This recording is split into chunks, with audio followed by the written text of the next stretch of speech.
Joe Biden has given a speech tonight. It's been a good night for him. And he had this tone of complete and utter victory, not just tonight or just on Super Tuesday, but in this primary period. So let's take a look at what he had to say. Is taking off, and I believe we're going to do well from this point on. Take nothing for granted. Want to earn every single vote in every single state. But if you're willing, if you want to join us, go to joebiden.com. Sign up, volunteer, and contribute if you can. We need you, we want you, and there's a place in our campaign for each of you.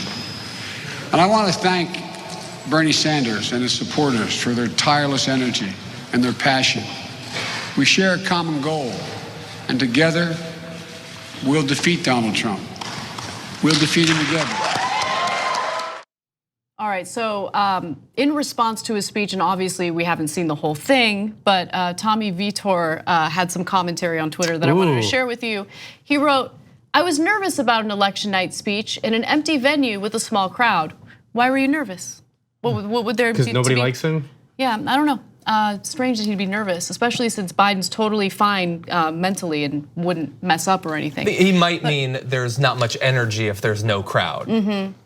Okay. There certainly wasn't much energy in that speech, but anyway, yes. But Biden's speech met the moment. Sober, inclusive, and presidential. It's the right tone when people are terrified about the coronavirus and tired of our divisive president. Great speech. Biden, the key line Biden there is like, we share the same goals. Let's be clear, we do not share the same goals. Joe Biden and me do not share the same goals. Tommy Vitor and me do not share the same goals. They do not share the same goals as Bernie Sanders or any of his supporters. That is a straight up lie. It's a way to get you to fall in line. I mean, that's just what it is. I mean, don't believe them. I mean, you might, if you feel it in your heart, make a tactical choice and vote for Joe Biden in November. But they do not share the same goals as you. They hate you. They despise you. They don't want you to have a better life. This is like, when they say things like this, don't believe them. I mean, it's more obvious. It's impossible for it to be more obvious. Yeah. So look, I don't. Tommy's a little bit more complicated than Biden, and I hope he doesn't hate you. But in terms of your overall point about corporate Democrats, see that's the truth that TV hides from you.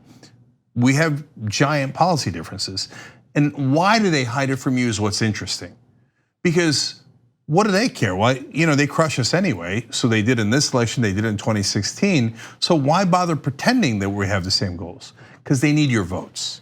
So they need you to think that you and Nancy Pelosi and Joe Biden agree when they don't agree with you. Nancy Pelosi said that she doesn't care for Medicare for all. Joe Biden just said that he would veto it even if it made it all the way through the House and the Senate in an MSNBC interview. So they have to get, but the problem for the establishment and the corporate media is people do want Medicare for all. Every state on Super Tuesday said they wanted Medicare for all, every single one of them. Now they voted for Biden because TV tricked them into saying, don't worry, you have the same goal. Joe Biden has the same goals and he's the only one that's electable, right?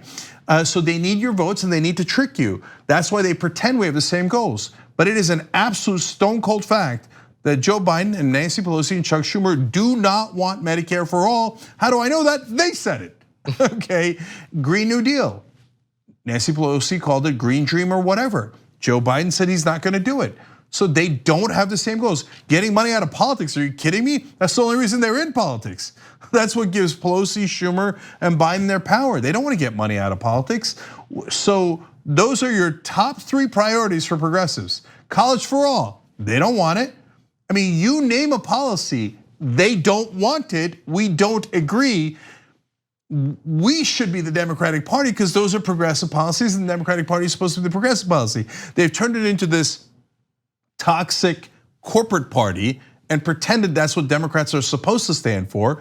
And the minute you raise your head up and go, I don't really agree, they're like, unity, okay? Meanwhile, their idea of unity is bash Bernie Sanders, bash the Justice Democrats, bash progressives into compliance, and you'll get unity out of fear and loathing. That's not a great way to run a party, and this thing's gonna blow. And so maybe they barely held the Democratic Party together here, and they have the worst boogeyman in the world, Donald Trump. Well played, by the way. Anyone outside of the worst boogeyman in the world, and this party would have already blown, right? By the way, something to keep our eyes on as we move forward. The person who was one of Joe Biden's economic advisors when he was vice president, Jared Bernstein, is talking very transparently about a possible fossil fuel bailout because the oil companies are in trouble. Yes. Oh my God. That's what we need. That's what we need. We need to take tax money that could go to helping improve people's lives, to make the oil companies whole, so that my fair city of Miami, where I was born and raised, can finally sink into the ocean because no one likes us. Yeah. So don't tell us, don't patronize us. I can't stand the lies anymore. Don't tell us that we agree with a bailout for oil companies, because we don't effing agree. So you can tell us anything you like. Ha ha, we beat you. Ha ha, we lied to everybody and we tricked them. Ha ha, we're gonna get the White House and we're gonna support all of our corporate buddies in the oil business and every other business. You can say all that. Just don't say that you speak for me, because I do not agree to bailing out oil companies. I do not agree. Not any rational progressive, not one progressive would agree to that hideous policy that now Biden is hinting at. No, and by the way, let me be clear, okay? The person who said they would support it is one of Biden's former economic advisors. I know who he is. Right. I know exactly who he is. It's not Biden himself saying it. Yes, let's be absolutely clear. He would never say it. He can't say it yet. But like, this is incredible. revealing the game. Jared Bernstein's okay, so let me give you the full context. And by the way, I just tweeted the article if you want to read the full context for yourself. But Trump is the one who is primarily floating the idea of a bailout for the oil companies. And then Bernstein, who was Biden's economic advisor when he was VP, was quoted as saying that he is open to the idea. And he said the following: "I have no problem with helping firms beset by what's going on, particularly those taking a sharp cash flow hit. I would just prefer to do a loan guarantee rather than a cash transfer bailout process we did with Wall Street." I mean, that's like liberalism in a bottle, right? Like, it's not the, it's the cash guarantee. What are you talking about? Like, you're bailing out the fossil fuel companies. Like, oh, not their precious cash flow. Is he proposing to make the vaccine when it's possible? Maybe there might be a cash flow problem for some regular people who don't want to catch coronavirus. So maybe we could do something about that. Yes, exactly. Yeah, and look, honestly, I think part of the thing with Biden implying that he speaks for us or we have the same goal as he doesn't even speak. I will never understand someone who's been, I don't even mean that he can't, I mean that he doesn't want to.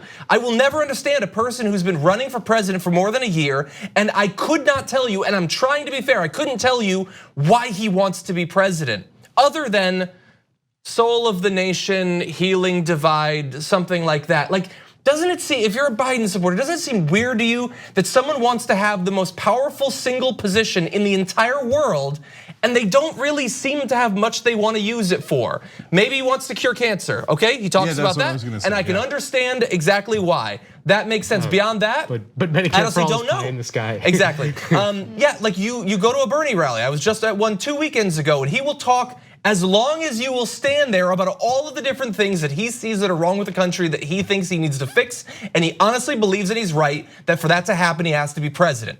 But you have someone like Biden, and honestly, you have someone like Trump who's content to just sit and watch TV all day as if they're not wasting the most monumental opportunity anyone could be blessed to have. Even if I don't agree with what you want to do with that power, the idea that you would hold that position and have no goals whatsoever, certainly none that you will communicate to me, that should strike everyone as so bizarre that you would never support this person for the position. Yes, John. Mike Allen and Jim Vandehey were leaked the possible Biden cabinet the other day, and it basically included that he was going to hand the global economy to Wall Street billionaires. The Secretary of Treasury is Jamie Dimon, CEO of JP Morgan Chase, billionaire, and the president of the World Bank to Mike Bloomberg, also another billionaire from Wall Street. So the only scenario in which Joe Biden wins the election in November against Donald Trump is if coronavirus creates a massive financial meltdown, in which case he'll then hand the response to the crisis to Wall Street billionaires. just like in 2008, but probably worse because it'll be worse than in 2008, and because the people Biden will nominate for his cabinet will be far more craven, and which is just going to fuel another massive backlash like we had during the Obama administration to the Wall Street bailout, and it's going to create much more instability in our politics and another insane fascist coming into the presidency. I mean, it's just, you can see it happening like it was clear as day. Isn't the whole point of our economic system it's meant to have these boom bust periods, right? Like, so when things go bust, what do you think happens? Right? Oh, no, we gotta save the jobs, we gotta save these industries. If we don't bail them out, then all these people are gonna suffer. Yeah. Like, so look, yeah, sorry to interrupt. It's okay, go ahead. We're almost gonna run out of time. I gotta do the one topic that we promised them. And I'll tell you this, I don't care how much they yell at me, blue, no matter who, and I don't care what they say about us. It's not about who you vote for, etc. That's a different topic. You will never get me to agree to bailouts for oil companies. And if you try to force progressives to do that, you'll lose all of us. I mean, you'll break us so that we just go, forget it. This whole system is broken. There's no hope at all. Zero hope. I don't want to get there. I don't believe that. But that's what they're trying to drive us to, and it's gross, it's disgusting. Thanks for watching The Young Turks, really appreciate it. Another way to show support is through YouTube memberships. You'll get to interact with us more. There's live chat emojis, badges. You've got emojis of me, Anna, John, JR, so those are super fun. But you also get playback of our exclusive member-only shows and specials right after they air. So all of that, all you gotta do is click that join button right underneath the video. Thank you.